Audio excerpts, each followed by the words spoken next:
जय माता जी दोस्तों, आप सभी का स्वागत है मेरी भक्तिमय चैनल पर। आज हम सुनेंगे शुक्रवार के दिन की जाने वाली परम कल्याणी संतोषी माता की संपूर्ण पौराणिक व्रत कथा को।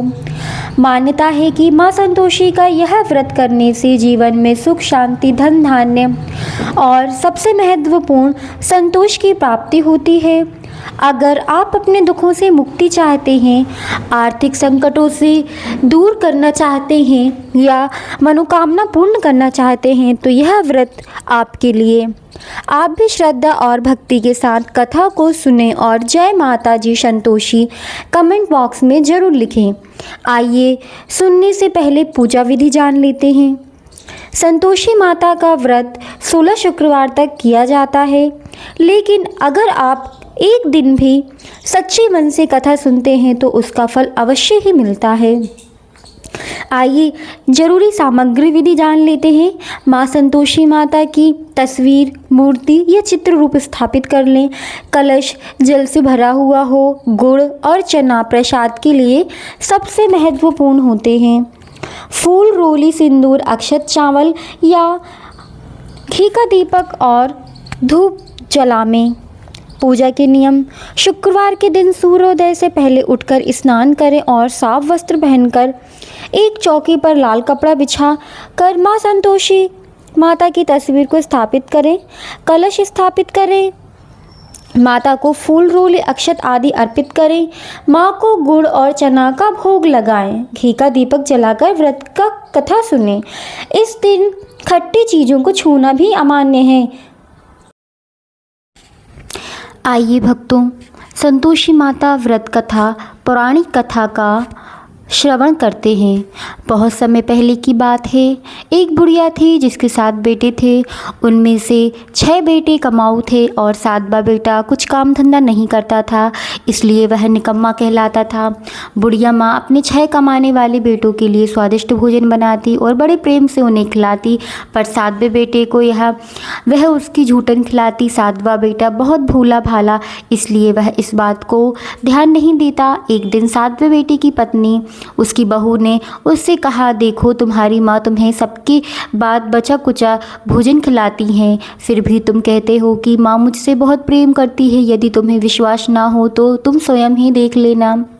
एक दिन घर में त्योहार था और तरह तरह के पकवान व चूरमे के लड्डू बने थे। सच्चाई जानने के लिए 7वें लड़के ने सिर दर्द का बहाना किया और एक पतले वस्त्र से कपड़े से मुंह ढाँक कर रसोई में लेट गया। जब उसके 6 भाई भोजन करने के लिए आए तो उसने देखा कि माँ ने उन्हें आसन लगाकर बिठाकर 7 तरह के पकवान परोसे हैं।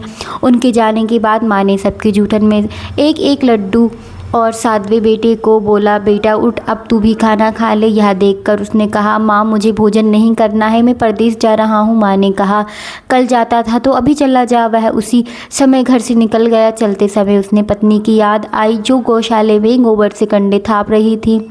वह वहाँ गया और बोला, हम जावें परदेस को आवेंगे कुछ काल, तुम रखियो संतोष से ध्यारम अपनो पाल। पत्नी ने कहा, जाओ पिया आनंद से, हमरो सोच हटाए, राम भरोसे हम रहे, ईश्वर तुम्हें सराहे।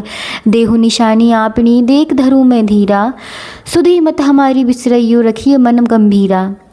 वह बोली, मेरे पास तो कुछ भी नहीं है, यह अंगूठी है सो ले लो और अपनी कुछ निशानी मुझे दे दो। वह बोली, मेरे पास क्या है, यह गोबर भरा हाथ है। यह कहकर उसने गोबर के भरे हाथ की थाप उसकी पीठ पर लगा दी और वह चला गया। चलते चलते समय दूसरे देश में पहुंचा। वहाँ एक साहूकार की दुकान थी जिस पर जाकर उसने नौकरी मांगी। साहूकार ने काम देखकर वेतन देने की बात कहकर नौकरी पर रख लिया। कुछ दिन ही समय में अपने अपने काम में साहूकार बहुत प्रभावित कर लिया। साहूकार ने 3 महीने में ही उसे आधे मुनाफे का भागीदार बना दिया। 12 वर्ष में वह एक नामी सेठ बन गया और वह मालिक सारा कारोबार पर उस पर छोड़कर चला जाता। इधर उसकी पत्नी, सास और जेठ जेठानी के बहुत अत्याचार करना शुरू कर दिया। वे उससे सारे घर के काम करवाती और फिर लकड़ियाँ लानी जंगल में भेजती। उसे खाने को भूसी की रोटी और पीने के लिए फूटी नरेली में खौल पानी देती।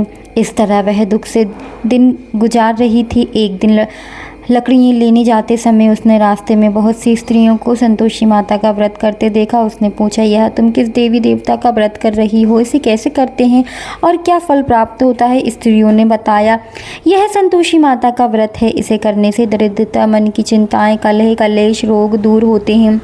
बांझ को पुत्र मिलता है और यदि पति बाहर गया हो तो शीघ्र आता है। यह सुनकर बहू ने भी उसी दिन 7.25 पैसे का गुड़ चना लेकर माता के व्रत का संकल्प किया। नियम पूर्वक हर शुक्रवार को व्रत रखने माता की कृपा। दूसरी ही शुक्रवार को पति का पत्र आया और तीसरे शुक्रवार को पति का भेजा हुआ धन भी आ गया। अब तो सास और जेठानी मुंह सुकुड़ने लगी और ईर्ष्या करने लगी।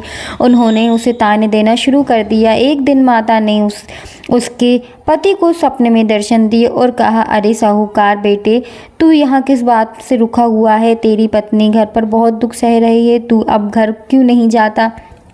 वह बोला, माँ, परदेश की बात है, हिसाब किताब कोई ठिकाना नहीं, मैं घर कैसे जाऊँ? माता ने कहा, तू मेरी बात मान। सवेरे उठकर भगवान का नाम लेकर घी का दीपक जला, दंडवत कर और दुकान पर बैठ। तेरा लेन देन तुरंत ही निपट जाएगा और शाम तक धन की बाढ़ आ जाएगी।